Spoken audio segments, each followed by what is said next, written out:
at a nearby university. Another professor talked first. He had been invited to speak because of his work, his genuinely fascinating technical work, with computationally intelligent surfaces, like computer touchscreens, but capable of being placed everywhere. He spoke instead about the threat human beings posed to the survival of the planet. Like Chris, like far too many people, he had become anti-human to the core. He had not walked as far down that road as my friend, but the same dread spirit animated them both. He stood in front of a screen displaying an endless slow pan of a blocks-long Chinese high-tech factory. Hundreds of white-suited workers stood like sterile, inhuman robots behind their assembly lines, soundlessly inserting piece A into slot B. He told the audience, filled with bright young people, of the decision he and his wife had made to limit their number of children to 1. He told them it was something they should all consider if they wanted to regard themselves as ethical people. I felt that such a decision was properly considered, but only in his particular case, where less than 1 might even have been better. The many Chinese students in attendance sat stolidly through his moralizing. They thought, perhaps, of their parents' escape from the horrors of Maoist cultural revolution and its one-child policy. They thought, perhaps, of the vast improvement in living standard and freedom provided by the very same factories. A couple of them said as much in the question period that followed. Would have the professor reconsidered his opinions if he knew where such ideas can lead? I would like to say yes, but I don't believe it. I think he could have known but refused to. Worse, perhaps, he knew but didn't care. Or knew and was headed there voluntarily in any case.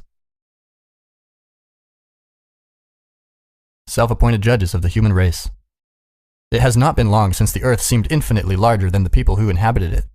It was only in the late 1800s that the brilliant biologist Thomas Huxley, 1825 to 1895, staunch defender of Darwin and Aldous Huxley's grandfather, told the British Parliament that it was literally impossible for mankind to exhaust the oceans. Their power of generation was simply too great as far as he could determine, compared to even the most assiduous human predations. It's been an even shorter 50 years since Rachel Carson's Silent Spring ignited the environmental movement. 50 years, that's nothing. That's not even yesterday. We've only just developed the conceptual tools and technologies that allow us to understand the web of life, however imperfectly. We deserve a bit of sympathy and consequence for the hypothetical outrage of our destructive behavior. Sometimes we don't know any better. Sometimes we do know better, but haven't yet formulated any practical alternatives. It's not as if life is easy for human beings after all, even now. And it's only a few decades ago that the majority of human beings were starving, diseased, and illiterate. Wealthy as we are, increasingly everywhere, we still only live decades that can be counted on our fingers. Even at present, it is the rare and fortunate family that does not contain at least one member with a serious illness, and all will face that problem eventually. We do what we can to make the best of things in our vulnerability and fragility, and the planet is harder on us than we are on it. We could cut ourselves some slack. Human beings are, after all, seriously remarkable creatures. We have no peers, and it's not clear that we have any real limits. Things happen now that appeared humanly impossible even at the same time in the recent past when we began to wake up to our planet-sized responsibilities. A few weeks before writing this, I happened across 2 videos juxtaposed on YouTube. One showed the Olympic gold medal vault from 1956, the other, the Olympic silver medal vault from 2012. It didn't even look like the same sport or the same animal. What Michaela Maroney did in 2012 would have been considered superhuman in the 50s. Parkour, a sport derived from French military obstacle course training, is amazing, as is free running. I watch compilations of such performances with unabashed admiration. Some of the kids jump off 3-story buildings without injury. It's dangerous and amazing. Crane climbers are so brave it rattles the mind.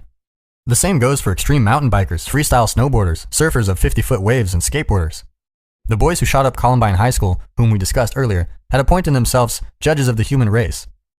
Like the TEDx professor, although much more extreme. Like Chris, my doomed friend. For Eric Harris, the more literate of the 2 killers, human beings were a failed and corrupt species. Once a presupposition such as that is accepted, its inner logic will inevitably manifest itself.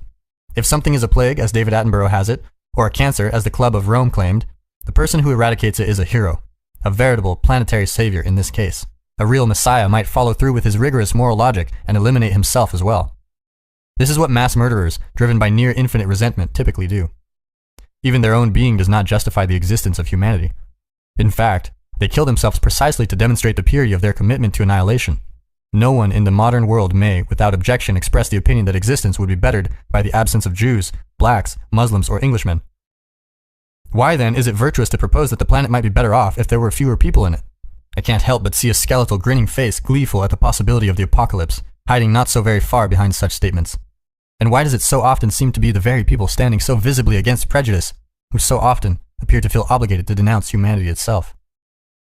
I have seen university students, particularly those in the humanities, suffer genuine declines in their mental health from being philosophically berated by such defenders of the planet for their existence as members of the human species.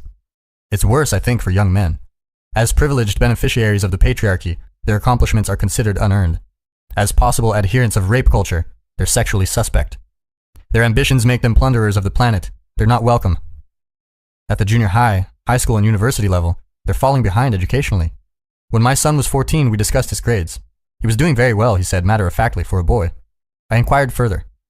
Everyone knew, he said, that girls do better in school than boys. His intonation indicated surprise at my ignorance of something so self-evident. While writing this, I received the latest edition of The Economist. The cover story? The weaker sex, quote-unquote, meaning males. In modern universities, women now make up more than 50% of the students in more than 2/3 of all disciplines. Boys are suffering in the modern world.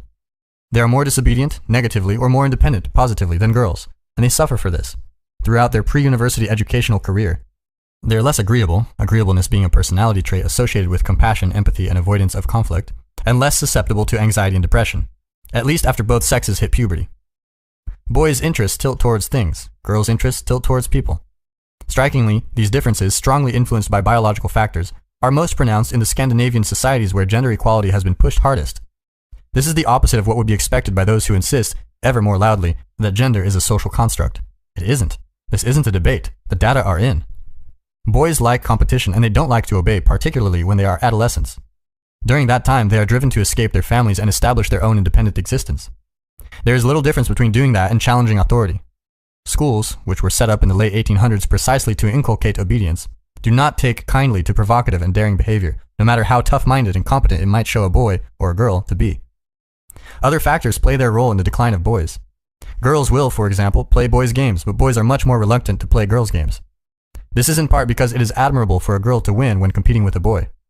It is also okay for her to lose to a boy. For a boy to beat a girl, however, it is often not okay, and just as often, it is even less okay for him to lose. Imagine that a boy and a girl, aged 9, get into a fight. Just for engaging, the boy is highly suspect. If he wins, he's pathetic. If he loses, well, his life might as well be over, beat up by a girl. Girls can win by winning in their own hierarchy, by being good at what girls value as girls. They can add to this victory by winning in the boys' hierarchy. Boys, however, can only win by winning in the male hierarchy. They will lose status among girls and boys by being good at what girls value. It costs them in reputation among the boys and in attractiveness among the girls. Girls aren't attracted to boys who are their friends, even though they might like them, whatever that means. They are attracted to boys who win status contests with other boys. If you're male, however, you can't just hammer a female as hard as you would a male. Boys won't play truly competitive games with girls. It isn't clear how they can win. As the game turns into a girls' game, therefore, the boys leave. Are the universities, particularly the humanities, about to become a girls' game? Is this what we want? The situation in the universities, and in educational institutions in general, is far more problematic than the basic statistics indicate. If you eliminate the so-called STEM, science, technology, engineering, mathematics programs, excluding psychology, the female-male ratio is even more skewed. Almost 80% of students majoring in the fields of healthcare, public administration, psychology, and education, which comprise 1/4 of all degrees, are female. The disparity is still rapidly increasing. At this rate, there will be very few men in most university disciplines in 15 years. This is not good news for men. It might even be catastrophic news for men. But it's also not good news for women. Career and marriage. The women at female-dominated institutes of higher education are finding it increasingly difficult to arrange a dating relationship of even moderate duration. In consequence, they must settle, if inclined, for a hookup or sequential hookups. Perhaps this is a move forward in terms of sexual liberation, but I doubt it. I think it's terrible for the girls. A stable, loving relationship is highly desirable for men as well as women. For women, however, it is often what is most wanted. From 1997 to 2012, according to the Pew Research Center, the number of women aged 18 to 34 who said that a successful marriage is one of the most important things in life rose from 28 to 37%, an increase of more than 30%. The number of young men, actually let's go back, there's a star on that increase of more than 30%. 37 minus 28 divided by 28 equals 9 over 28 equals 32%. Okay, a little bit of math sanity for anyone that cares. Moving on. The number of young men who said the same thing declined 15% over the same period, from 35 to 29%. During that time, the proportion of married people over 18 continued to decline, down from 3/4 in 1960 to half now. Finally, among never married adults aged 30 to 59, Men are 3 times as likely as women to say they do not ever want to marry, 27 versus 8%. Who decided anyway that career is more important than love and family? Is working 80 hours a week at a high-end law firm truly worth the sacrifices required for that kind of success? And if it's worth it, why is it worth it? A minority of people, mostly men who score low in the trait of agreeableness again, are hyper-competitive and want to win at any cost. A minority will find the work intrinsically fascinating, but most aren't and most won't, and money doesn't seem to improve people's lives once they have enough to avoid the bill collectors. Furthermore, most high-performing and high-earning females have high-performing and high-earning partners, and that matters more to women. The Pew data also indicate that a spouse with a desirable job is a high priority for almost 80% of never married but marriage-seeking women, but for less than 50% of men. When they hit their 30s, most of the top-rate female lawyers bail out of their high-pressure careers. Only 15% of equity partners at the 200 biggest US law firms are women. This figure hasn't changed much in the last 15 years, even though female associates and staff attorneys are plentiful. It also isn't because the law firms don't want the women to stay around and succeed. There's a chronic shortage of excellent people regardless of sex, and law firms are desperate to retain them. The women who leave want a job and a life that allows them some time. After law school and articling in the first few years of work, they develop other interests. This is common knowledge in the big firms, although it is not something that people are comfortable articulating in public, men and women alike. I recently watched a McGill University professor, female, lecture a room full of female law partners or near partners about how lack of childcare facilities and male definitions of success impeded their career progress and caused women to leave. I knew most of the women in that room. We had talked at great length. I knew they knew that none of this was at all the problem. They had nannies and they could afford them. They had already outsourced all their domestic obligations and necessities. They understood as well, and perfectly well, that it was the market that defined success, not the men they worked with. If you are earning $650 an hour in Toronto as a top lawyer, and your client in Japan phones you at 4 a.m. on Sunday, you answer now. You answer now, even if you have just gone back to sleep after feeding the baby. You answer because some hyper-ambitious legal associate in New York would be happy to answer if you don't. And that is why the market defines the work. The increasingly short supply of university-educated men poses a problem of increasing severity for women who want to marry, as well as date. First, women have a strong proclivity to marry across or up the economic dominance hierarchy. They prefer a partner of equal or greater status. This holds true cross-culturally.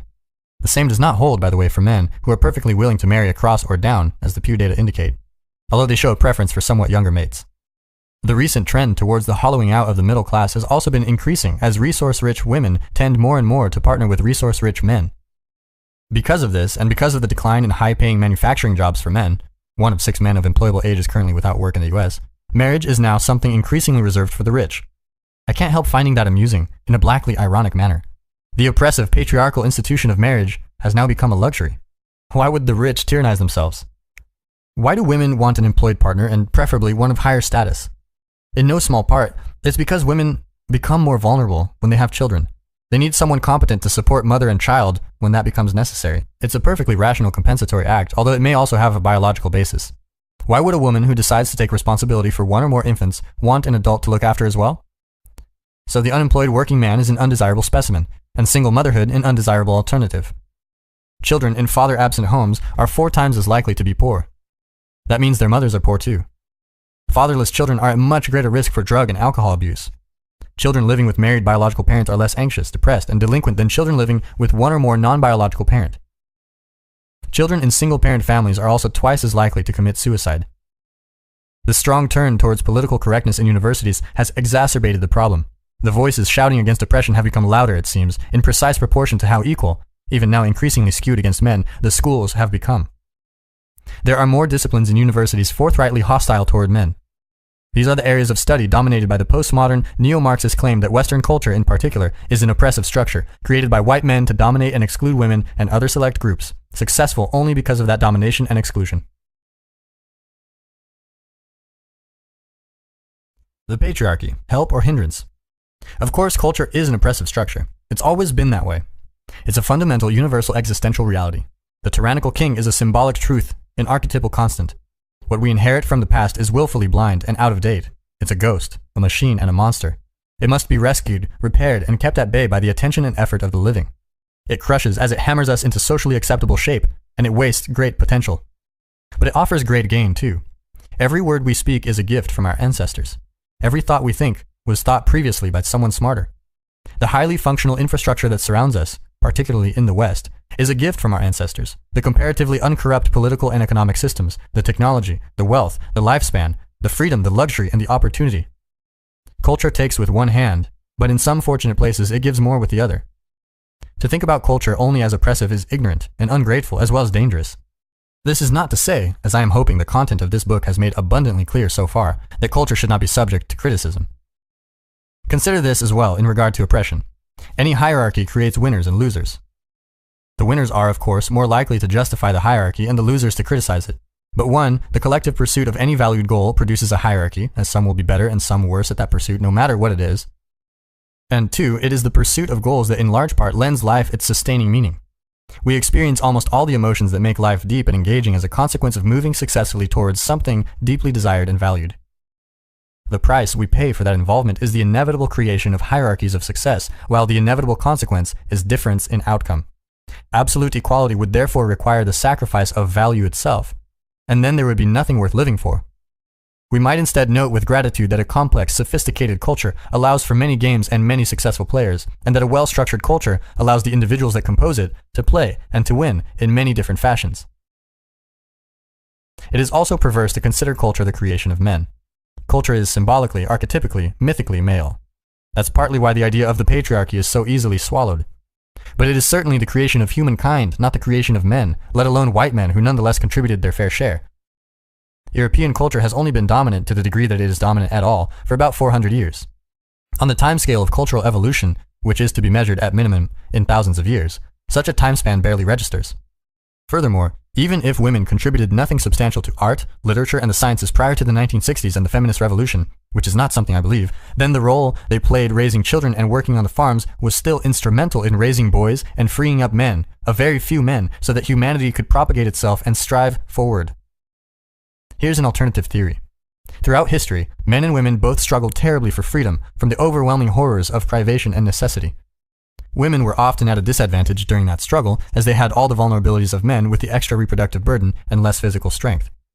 In addition to the filth, misery, disease, starvation, cruelty, and ignorance that characterized the lives of both sexes, back before the 20th century, when even people in the Western world typically existed on less than $1 a day in today's money, women also had to put up with the serious practical inconvenience of menstruation, the high probability of unwanted pregnancy, the chance of death or serious damage during childbirth, and the burden of too many young children.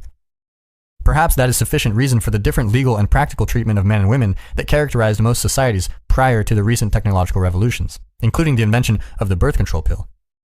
At least such things might be taken into account before the assumption that men tyrannized women is accepted as a truism. It looks to me like the so-called oppression of the patriarchy was instead an imperfect collective attempt by men and women, stretching over millennia, to free each other from privation, disease, and drudgery. The recent case of the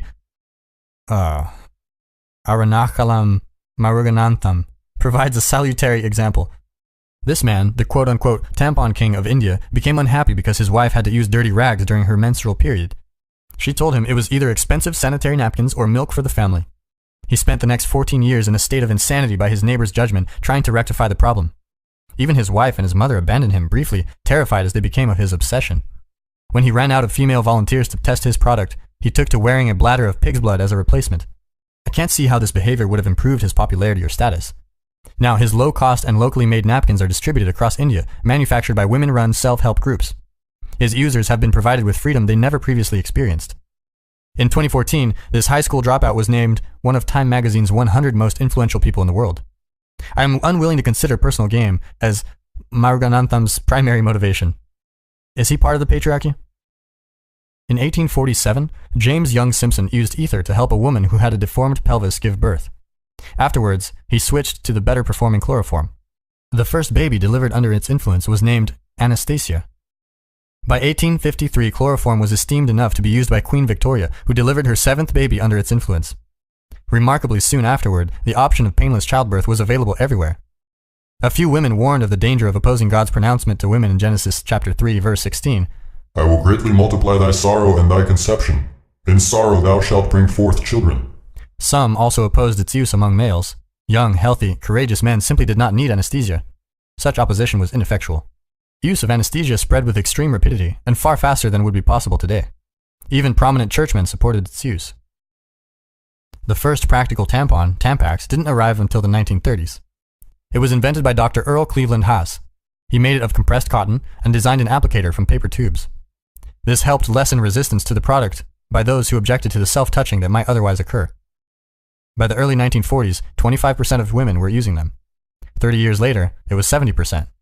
Now it's 4 out of 5, with the remainder relying on pads, which are now hyper-absorbent and held in place by effective adhesives, opposed to the awkwardly placed, bulky, belted, diaper-like sanitary napkins of the 1970s.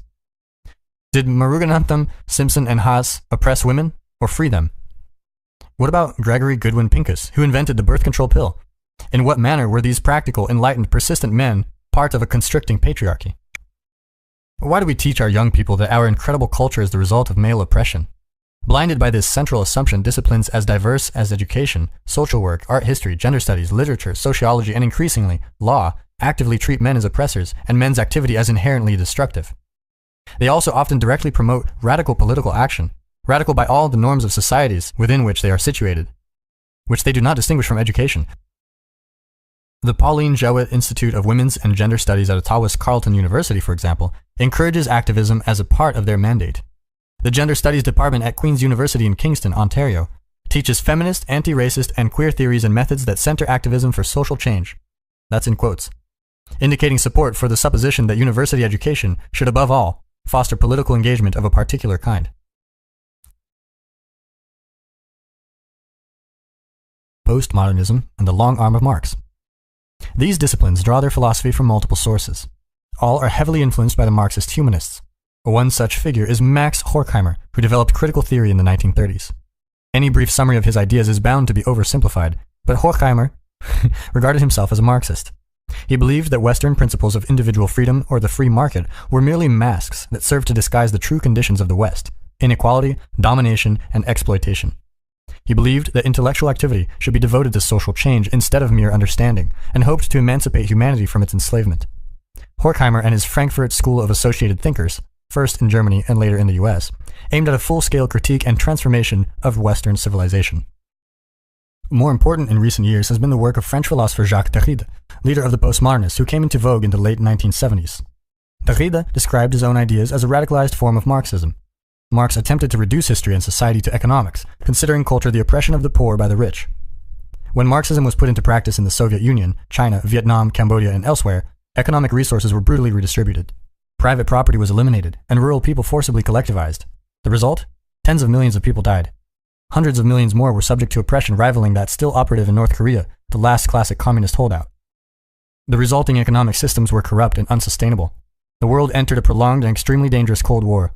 The citizens of those societies lived a life of the lie, betraying their families, informing on their neighbors, existing in misery without complaint, or else. Marxist ideas were very attractive to intellectual utopians. One of the primary architects of the horrors of the Khmer Rouge, Khieu Samphan, received a doctorate at the Sorbonne before he became the nominal head of Cambodia in the mid-1970s. In his doctoral thesis, written in 1959, he argued that the work done by non-farmers in Cambodia's cities was unproductive. Bankers, bureaucrats, and businessmen added nothing to society. Instead, they parasitized the genuine value produced through agriculture, small industry, and craft.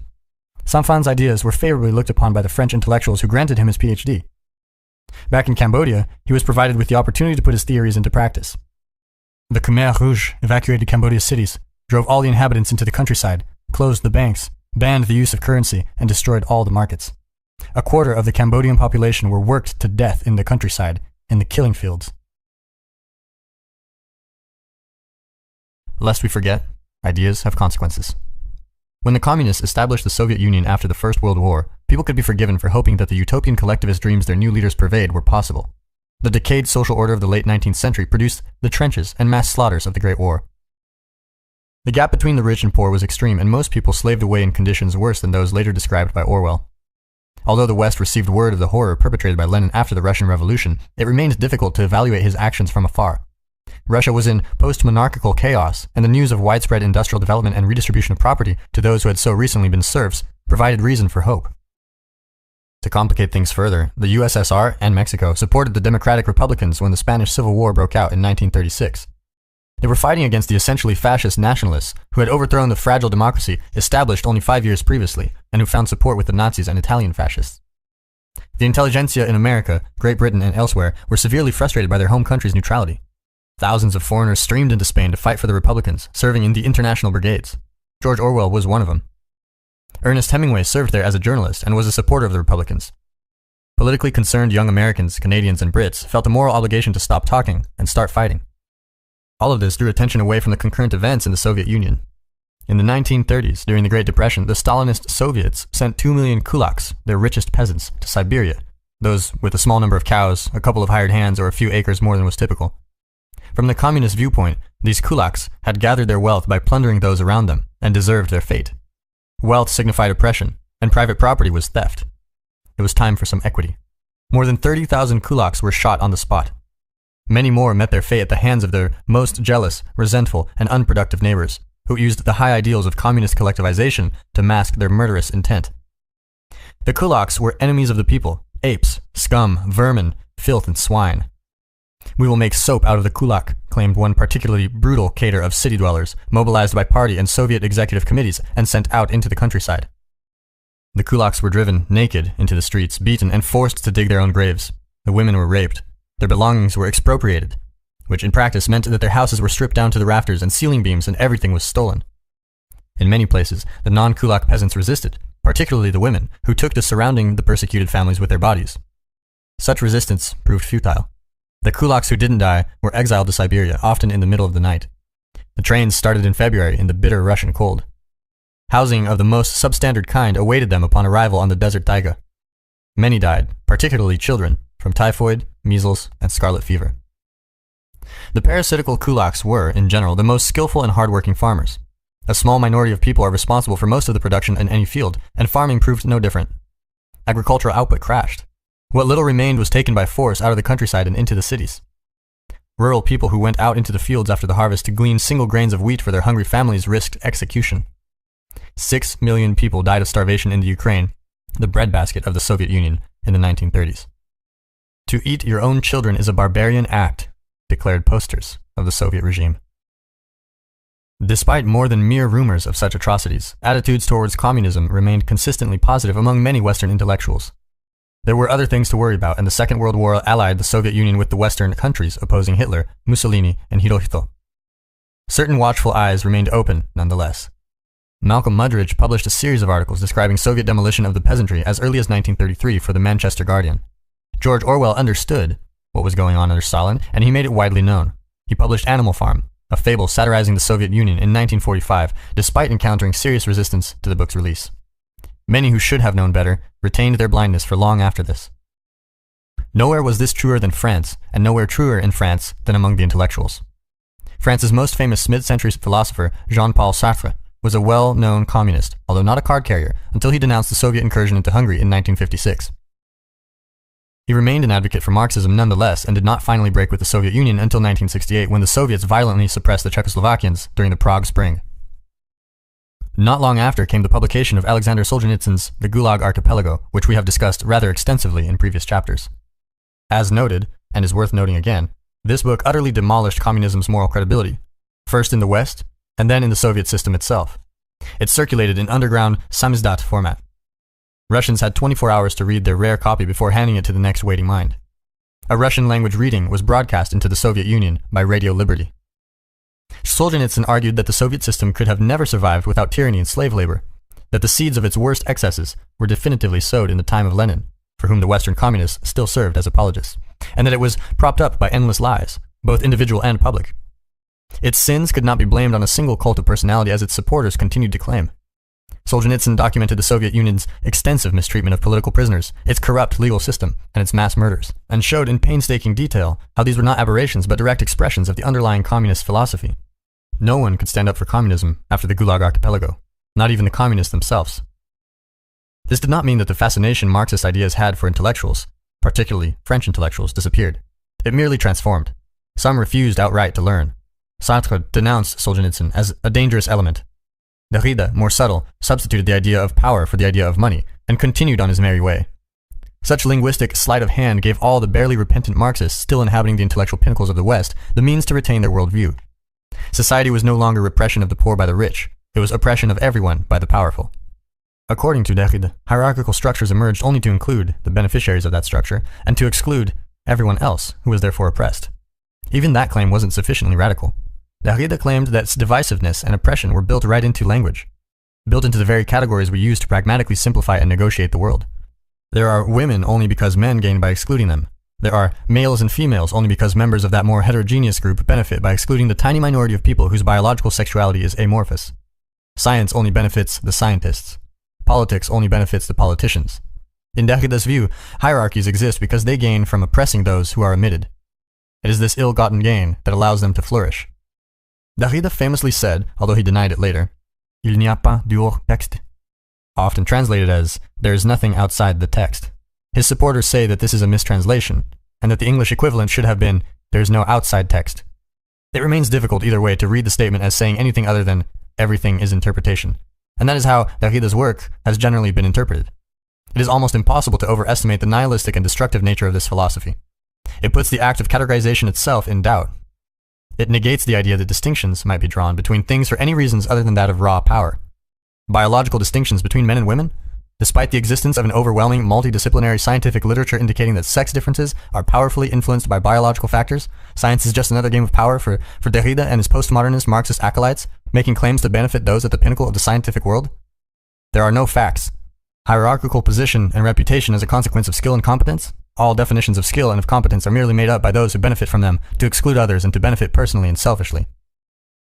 There is sufficient truth to Derrida's claims to account, in part, for their insidious nature. Power is a fundamental motivational force. A, not the. People compete to rise to the top, and they care where they are in dominance hierarchies.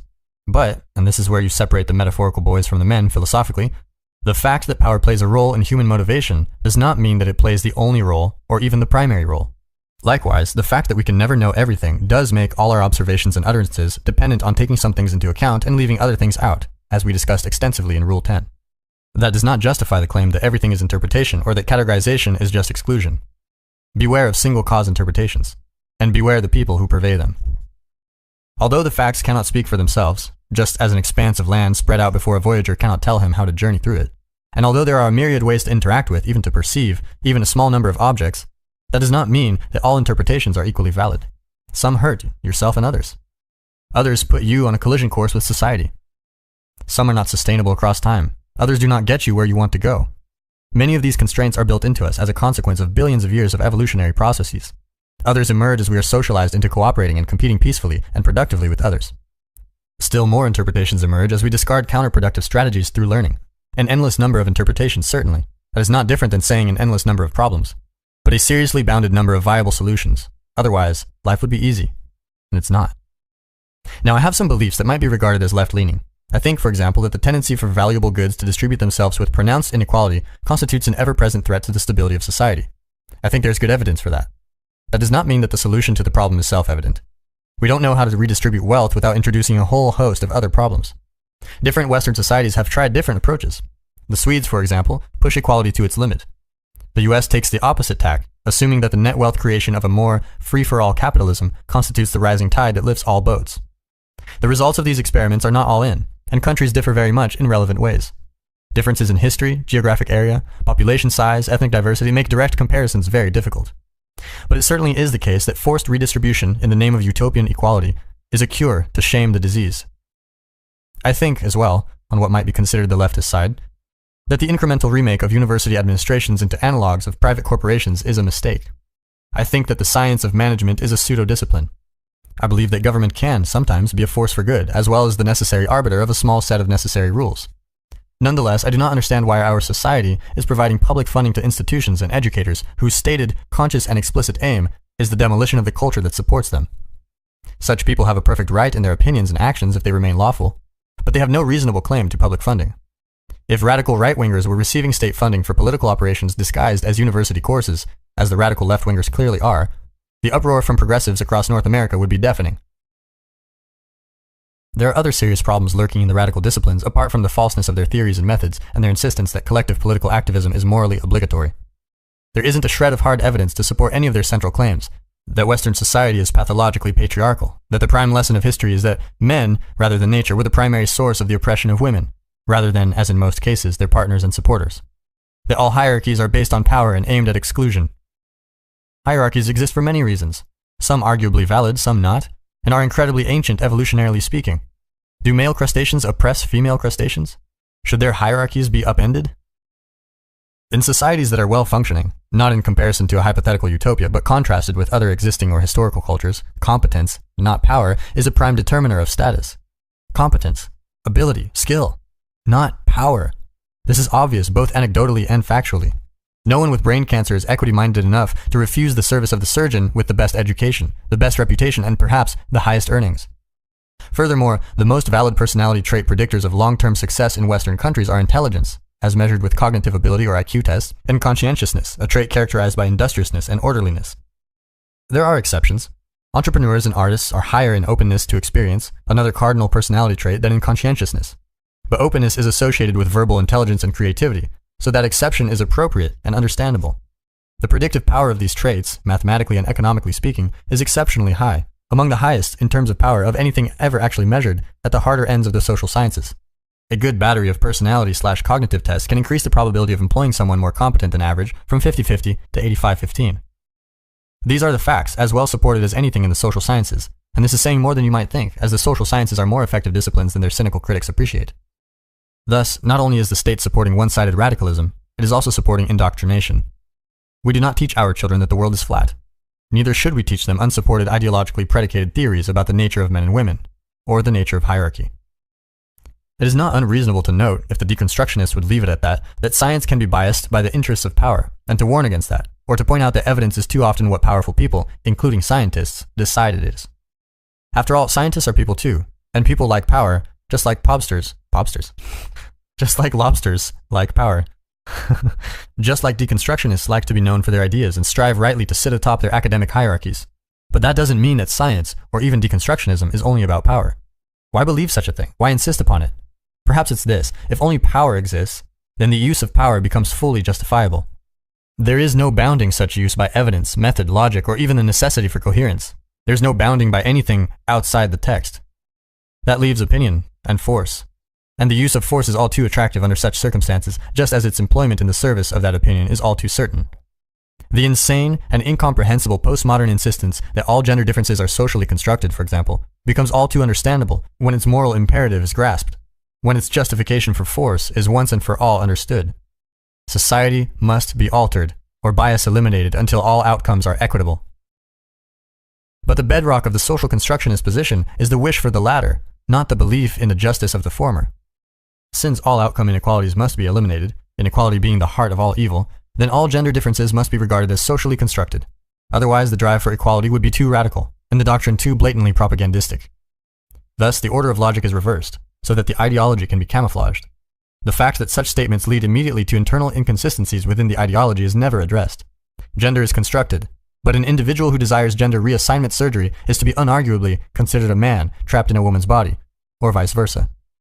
The fact that both of these cannot logically be true simultaneously is just ignored, or rationalized away with another appalling postmodern claim that logic itself, along with the techniques of science, is merely part of the oppressive, patriarchal system. It is also the case, of course, that all outcomes cannot be equalized. First, outcomes must be measured. Comparing the salaries of people who occupy the same position is relatively straightforward, although complicated significantly by such things as state of hire, given the difference in demand for workers, for example, at different time periods. But there are other dimensions of comparison that are arguably equally relevant, such as tenure, promotion rate, and social influence. The introduction of the equal pay for equal work argument immediately complicates even salary comparison beyond practicality for one simple reason. Who decides what work is equal? It's not possible. That's why the marketplace exists. Worse is the problem of group comparison. Women should make as much as men, okay. Black women should make as much as white women, okay. Should salary then be adjusted for all parameters of race? At what level of resolution? What racial categories are real? The U.S. National Institute of Health, to take a single bureaucratic example, recognizes American Indian or Alaska Native, Asian, Black, Hispanic, Native Hawaiian or other Pacific Islander, and white. But there are more than 500 separate American Indian tribes. By what possible logic should American Indian, therefore, stand as a canonical category? Osage tribal members have a yearly average income of $30,000, while Tohono O'odhams make $11,000. Are they equally oppressed? What about disabilities? Disabled people must make as much as non-disabled people. Okay. On the surface, that's a noble, compassionate, fair claim. But who is disabled? Is someone living with a parent with Alzheimer's disease disabled? If not, why not? What about someone with a lower IQ? Someone less attractive? Someone overweight? Some people clearly move through life markedly overburdened with problems that are beyond their control, But it is a rare person indeed who isn't suffering from at least one serious catastrophe at any given time, particularly if you include their family in the equation. And why shouldn't you? Here's the fundamental problem. Group identity can be fractioned right down to the level of the individual. That sentence should be written in capital letters. Every person is unique, and not just in a trivial manner. Importantly, significantly, meaningfully unique. Group membership cannot capture that variability, period. None of this complexity is ever discussed by the postmodern Marxist thinkers. Instead, their ideological approach fixes a point of truth, like the North Star, and forces everything to rotate around it. The claim that all gender differences are a consequence of socialization is neither provable nor disprovable in some sense, because culture can be brought to bear with such force on groups or individuals that virtually any outcome is attainable if we are willing to bear the cost. We know, for example, from studies of adopted-out identical twins, that culture can produce a 15-point, or 1 standard deviation increase in IQ, roughly the difference between the average high school student and the average state college student, at the cost of a 3 standard deviation increase in wealth. What this means, approximately, is that 2 identical twins, separated at birth, will differ in IQ by 15 points if the first twin is raised in a family that is poorer than 85% of families, and the second is raised in a family richer than 95% of families. Something similar has recently been demonstrated with education rather than wealth. We don't know what it would cost in wealth or differential education to produce a more extreme transformation. What such studies imply is that we could probably minimize the innate differences between boys and girls if we were willing to exert enough pressure. This would in no way ensure that we were freeing people of either gender to make their own choices. But choice has no place in the ideological picture. If men and women act voluntarily to produce gender unequal outcomes, those very choices must have been determined by cultural bias. In consequence, everyone is a brainwashed victim wherever gender differences exist, and the rigorous critical theoretician is morally obligated to set them straight. This means that those already equity-minded Scandinavian males who aren't much into nursing require even more retraining. The same goes in principle for Scandinavian females who aren't much into engineering. What might such retraining look like? Where might its limits lie? Such things are often pushed past any reasonable limit before they are discontinued. Mao's murderous cultural revolution should have taught us that. Boys into girls. It has become a tenet of a certain kind of social constructionist theory that the world would be much improved if boys were socialized like girls. Those who put forward such theories assume, first, that aggression is a learned behavior and can therefore simply not be taught, and second, to take a particular example, that boys should be socialized the way girls have been traditionally socialized, and they should be encouraged to develop socially positive qualities such as tenderness, sensitivity to feelings, nurturance, cooperative and aesthetic appreciation. In the opinions of such thinkers, aggression will only be reduced when male adolescents and young adults subscribe to the same standards of behavior as have been traditionally encouraged for women. There's so many things wrong with this idea that it is difficult to know where to start. First, it is not the case that aggression is merely learned. Aggression is there at the beginning. There are ancient biological circuits, so to speak, that underlie defensive and predatory aggression. They are so fundamental that they still operate in what are known as decorticate cats, animals that have had the largest and most recently evolved parts of their brain, an overwhelmingly large percentage of the total structure, entirely removed. This suggests not only that aggression is innate, but it is a consequence of activity in extremely fundamental basic brain areas. If the brain is a tree, then aggression, along with hunger, thirst, and sexual desire, is there in the very trunk. And in keeping with this, it appears that a subset of 2-year-old boys, about 5%, are quite aggressive by temperament. They take other kids' toys, kick, bite, and hit. Most are nonetheless socialized effectively by the age of 4. This is not, however, because they have been encouraged to act like little girls. Instead, they are taught, or otherwise learn in early childhood, to integrate their aggressive tendencies into more sophisticated behavioral routines. Aggression underlies the drive to be outstanding, to be unstoppable, to compete, to win, to be actively virtuous, at least among one dimension. Determination is its admirable pro-social face. Aggressive young children who don't manage to render their temperament sophisticated by the end of infancy are doomed to unpopularity, as their primordial antagonism no longer serves them socially at latter ages. Rejected by their peers, they lack further socialization opportunities and tend towards outcast status. These are the individuals who remain much more inclined towards antisocial and criminal behavior when adolescent and adult. But this does not at all mean that the aggressive drive lacks either utility or value. At a minimum, it is necessary for self-protection. Compassion as a vice. Many of the female clients, perhaps even a majority that I see in my clinical practice, have trouble in their jobs and family lives, not because they are too aggressive, but because they are not aggressive enough. Cognitive behavioral therapists call the treatment of such people, generally characterized by the more feminine traits of agreeableness, politeness and compassion, and neuroticism, anxiety and emotional pain, assertiveness training. Insufficiently aggressive women, and men, although more rarely, do too much for others. They tend to treat those around them as if they were distressed children. They tend to be naive. They assume that cooperation should be the basis of all social transactions, and they avoid conflict, which means they avoid confronting problems in their relationships as well as work. They continually sacrifice for others. This may sound virtuous, and it is definitely an attitude that has certain social advantages, but it can and often does become counterproductively one-sided. Because two agreeable people bend over backwards for other people, they do not stand up properly for themselves. Assuming that others think as they do, they expect, instead of ensuring, reciprocity for their thoughtful actions. When this does not happen, they don't speak up. They do not or cannot straightforwardly demand recognition. The dark side of their characters emerges because of their subjugation, and they become resentful. I teach excessively agreeable people to note the emergence of such resentment, which is very important, although very toxic emotion. There are only two major reasons for resentment: being taken advantage of, or allowing yourself to be taken advantage of, or whiny refusal to adopt responsibility and grow up. If you're resentful, look for the reasons. Perhaps discuss the issue with someone you trust. Are you feeling hard done by in an immature manner? If after some honest consideration you don't think it's that, perhaps someone is taking advantage of you. This means that you now face a moral obligation to speak up for yourself. This might mean confronting your boss, or your husband, or your wife, or your child, or your parents. It might mean gathering some evidence strategically so that when you confront that person you can give them several examples of your misbehavior, at least 3, so they can't easily weasel out of your accusations. It might mean failing to concede when they offer you their counter-arguments. People rarely have more than 4 at hand. If you remain unmoved, they get angry or cry or run away. It's very useful to attend to tears in such situations. They can be used to motivate guilt on the part of the accuser due, theoretically, to having caused hurt feelings and pain. But tears are often shed in anger. A red face is a good cue. If you can push your point past the first 4 responses and stand fast against the consequent emotion, you will gain your target's attention and perhaps their respect. This is genuine conflict, however, and it's neither pleasant nor easy. You must also know clearly what you want out of the situation and be prepared to clearly articulate your desire.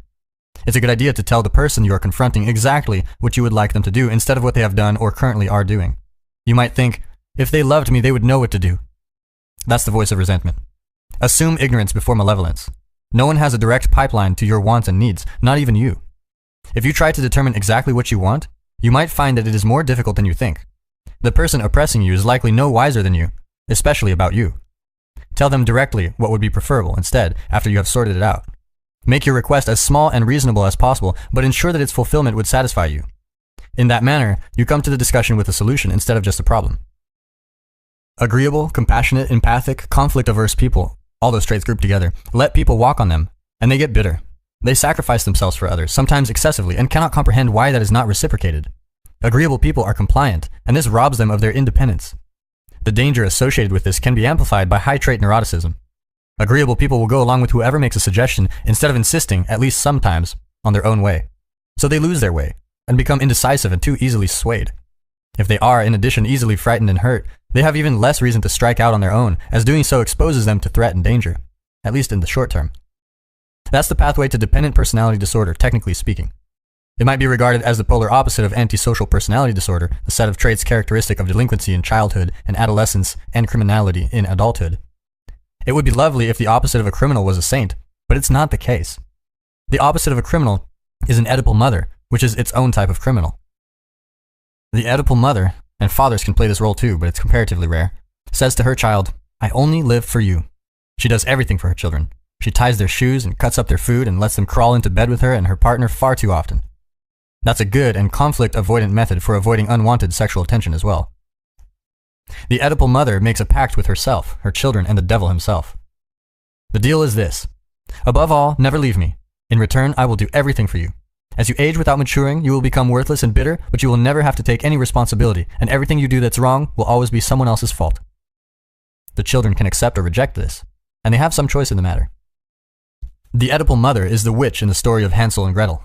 The 2 children in that fairy tale have a new stepmother. She orders her husband to abandon his children in the forest as there is a famine, and she thinks they eat too much. He obeys his wife, takes his children deep into the woods, and leaves them to their fate. Wow. Wandering, starving, and lonely, they come across a miracle, a house. And it's not just any house, it's a candy house, a gingerbread house. A person who had not been rendered too caring, empathic, sympathetic, and cooperative might be skeptical and ask, is this too good to be true? But the children are too young and too desperate. Inside the house is a kind old woman, rescuer of distraught children, kind patter of heads and wiper of noses, all bosom and hips, ready to sacrifice herself to their every wish at a moment's notice. She feeds the children anything they want, anytime they want, and they never have to do anything. But provision of that kind of care makes her hungry. She puts Hansel into a cage to fatten him up ever more efficiently. He fools her into thinking he's staying thin by offering her an old bone when she tries to test his leg for the desired tenderness. She gets too desperate to wait, eventually, and stokes the oven, preparing to cook and eat the object of her doting.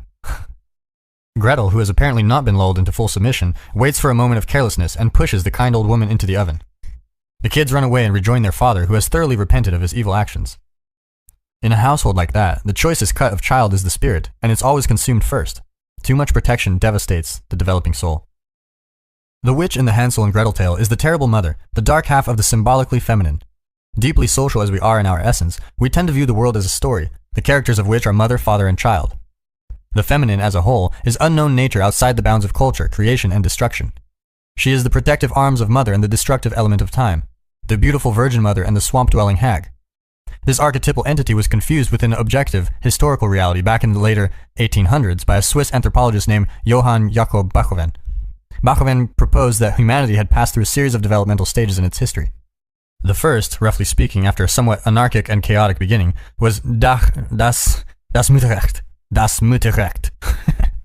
Okay, a society where women held the dominant positions of power, respect, and honor, where polyamory and promiscuity ruled, and where any certainty of paternity was absent. The second, the Dionysian, was a phase of transition during which these original matriarchal foundations were overturned and power was taken by men. The third phase, the Apollonian, still reigns today. The patriarchy rules, and each woman belongs exclusively to one man. Bachofen's ideas have become profoundly influential in certain circles, despite the absence of any historical evidence to support them. One Marija Gimbutas, for example, an archaeologist, famously claimed in the 1980s and 1990s that a peaceful goddess and woman-centered culture once characterized Neolithic Europe. She claimed that it was supplanted and suppressed by an invasive hierarchical warrior culture, which laid the basis for modern society. Art historian Merlin Stone made the same argument in his book, When God Was a Woman. This whole series of essentially archetypal mythological ideas become touchstones for the theology of the women's movement and the matriarchal studies of 1970s feminism. Cynthia Eller, who wrote a book criticizing such ideas, The Myth of Matriarchal Prehistory, called this theology an ennobling lie. Carl Jung had encountered Bachofen's ideas of primordial matriarchy decades earlier. Jung soon realized, however, that the developmental progression described by the earlier Swiss thinker represented a psychological rather than a historical reality. He saw in Bachofen's thought the same processes of projection of imaginative fantasy onto the external world that had led to the population of the cosmos with constellations and gods. In The Origins and History of Consciousness and The Great Mother, Jung's collaborator Erich Neumann extended his colleague's analysis. Neumann traced the emergence of consciousness symbolically masculine and contrasted it with its symbolically feminine, material, mother matrix origins, subsuming Freud's theory of Oedipal parenting into a broader archetypal model. For Neumann and for Jung, consciousness, always symbolically masculine even in women, struggles upwards towards the light. Its development is painful and anxiety-provoking, as it carries with it the realization of vulnerability and death. It is constantly tempted to sink back down into dependency and unconsciousness and to shed its existential burden. It is aided in that pathological desire by anything that opposes enlightenment, articulation, rationality, self-determination, strength, and competence, by anything that shelters too much and therefore smothers and devours. Such overprotection is Freud's Oedipal familial nightmare, which we are rapidly transforming into social policy. The terrible mother is an ancient symbol. It manifests itself, for example, in the form of Tiamat, the earliest written story we have recovered, the Mesopotamian Enuma Elish. Tiamat is the mother of all things, gods and men alike. She is the unknown and chaos and the nature that gives rise to all forms. But she is also the female dragon deity who moves to destroy her own children when they carelessly kill their father and attempt to live on the corpse that remains. The terrible mother is the spirit of careless unconsciousness, tempting the ever-striving spirit of awareness and enlightenment down into the protective womb-like embrace of the underworld. It's the terror young men feel towards attractive women, who are nature itself, ever ready to reject them intimately at the deepest possible level. Nothing inspires self-consciousness, undermines courage, and fosters feelings of nihilism and hatred more than that, except perhaps the too tight embrace of too caring mom. The terrible mother appears in many fairy tales and in many stories for adults. In The Sleeping Beauty, she is the evil queen, dark nature herself, Maleficent in the Disney version. The royal parents of Princess Aurora fail to invite this force of the night to their baby daughter's christening. Thus, they shelter her too much from the destructive and dangerous side of reality, preferring that she grow up untroubled by such things. Their reward? At puberty, she is still unconscious. The masculine spirit, her prince, is both a man who could save her by tearing her from her parents and her own consciousness, trapped in a dungeon by the machinations of the dark side of femininity. When that prince escapes and presses the evil queen too hard, she turns into the dragon of chaos itself. The symbolic masculine defeats her with truth and faith and finds the princess, whose eyes he opens with a kiss. It might be objected, as it was with Disney's more recent and deeply propagandistic Frozen, that a woman does not need a man to rescue her. That may be true, and it may not. It may be that the only woman who wants or has a child needs a man to rescue her, at least to support and aid her. In any case, it is certain that a woman needs consciousness to be rescued, and as noted above, consciousness is symbolically masculine and has been since the beginning of time, in the guise both of order and of the logos, the mediating principle. The prince could be a lover, but could also be a woman's own attentful wakefulness, clarity of vision, and tough-minded independence. Those are masculine traits. In actuality, as well as symbolically, as men are actually less tender-minded and agreeable than women, on average, and are less susceptible to anxiety and emotional pain. And to say it again, 1. This is most true in those Scandinavian nations where the most steps towards gender equality have been taken, and 2. The differences are not small by the standards whereby such things are measured.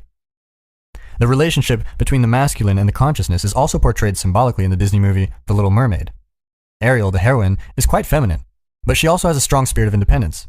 For this reason, she is her father's favorite, although she also causes him the most trouble. Her father Triton is the king, representing the known, culture, and order, with a hint of oppressive rule-giver and tyrant. Because order is always opposed by chaos, Triton has an adversary, Ursula, a tentacled octopus, a serpent, a gorgon, a hydra. Thus, Ursula is in the same archetypal category as the dragon queen Maleficent in Sleeping Beauty, or the jealous older queen in Snow White, Lady Tremaine in Cinderella, the Red Queen in Alice in Wonderland, Cruella de Vil in 101 Dalmatians, Miss Medusa in The Rescuers, and Mother Gothel in Tangled. Ariel wants to kindle a romance with Prince Eric, whom she previously rescued from a shipwreck. Ursula tricks Ariel into giving up her voice so that she can have 3 days as a human being. Ursula knows full well, however, that a voiceless Ariel will not be able to establish a relationship with the prince. Without her capacity to speak, without the logos, without the divine word, she will remain underwater, unconscious forever. When Ariel fails to form a union with Prince Eric, Ursula steals her soul and places it in her large collection of shriveled and warped semi-beings, well protected by her feminine graces. When King Triton shows up to demand the return of his daughter, Ursula makes him a terrible offer. He can take Ariel's place. Of course, the elimination of the wise king, who represents, to say it again, the benevolent side of the patriarchy, has been Ursula's nefarious plan all along. Ariel is released, but Triton is now reduced to a pathetic shadow of his former self. More importantly, Ursula now has Triton's magic trident, the source of his godlike power. Fortunately for everyone concerned except Ursula, Prince Eric returns, distracting the evil queen of the underworld with a harpoon.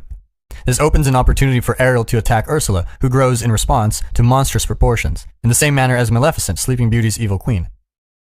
Ursula creates a huge storm and raises a whole navy of sunken ships from the ocean floor.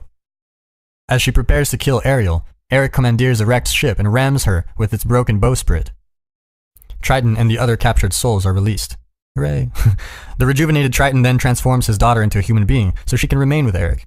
For a woman to become complete, such stories claim, she must form a relationship with masculine consciousness and stand up to the terrible world, which sometimes manifests itself primarily in the form of her present mother.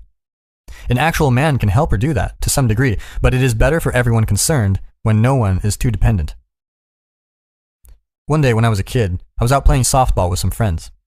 The teams were a mixture of boys and girls. We were all old enough so that the boys and girls were starting to be interested in one another in an unfamiliar way. Status was becoming more relevant and important.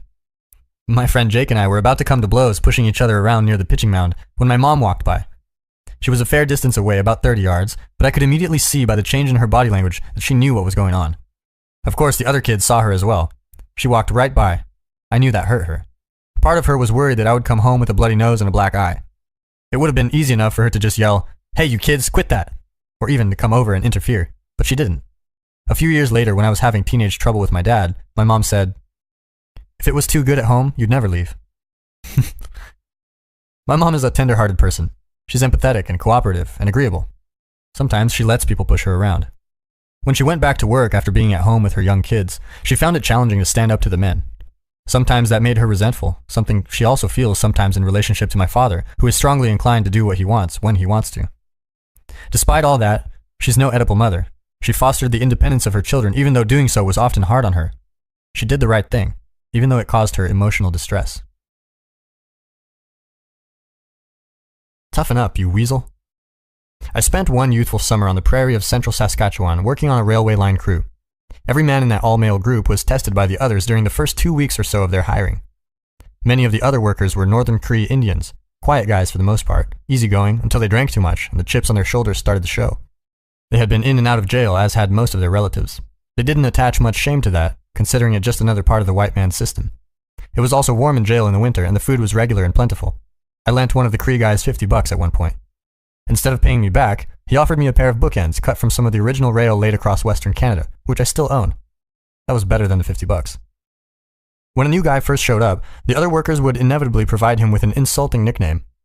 They called me Howdy Doody after I was accepted as a crew member, something I am still slightly embarrassed to admit. When I asked the originator why he chose that moniker, he said, wittily and absurdly, "Because you look nothing like him." Working men are often extremely funny in a caustic, biting, insulting manner, as discussed in Rule 9. They're always harassing each other, partly for amusement, partly to score points in the eternal dominance battle between them, but also partly to see what the other guy will do if he is subjected to social stress.